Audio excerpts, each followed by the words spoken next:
తెల్లవారితే చక్రవర్తి అయి రాజ్యమునేలే రామయ్య, తండ్రి మాటకై పదవిని వదిలి అడవులకేగినయా.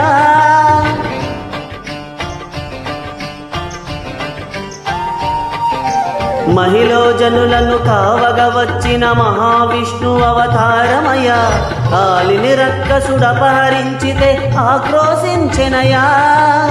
అసురును త్రుంచి అమ్మను తెచ్చి అగ్ని పరీక్ష విధించెనయా.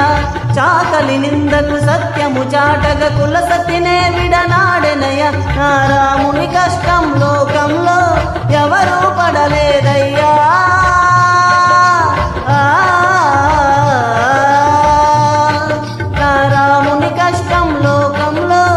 ఎవరు పడలేదయ్యా.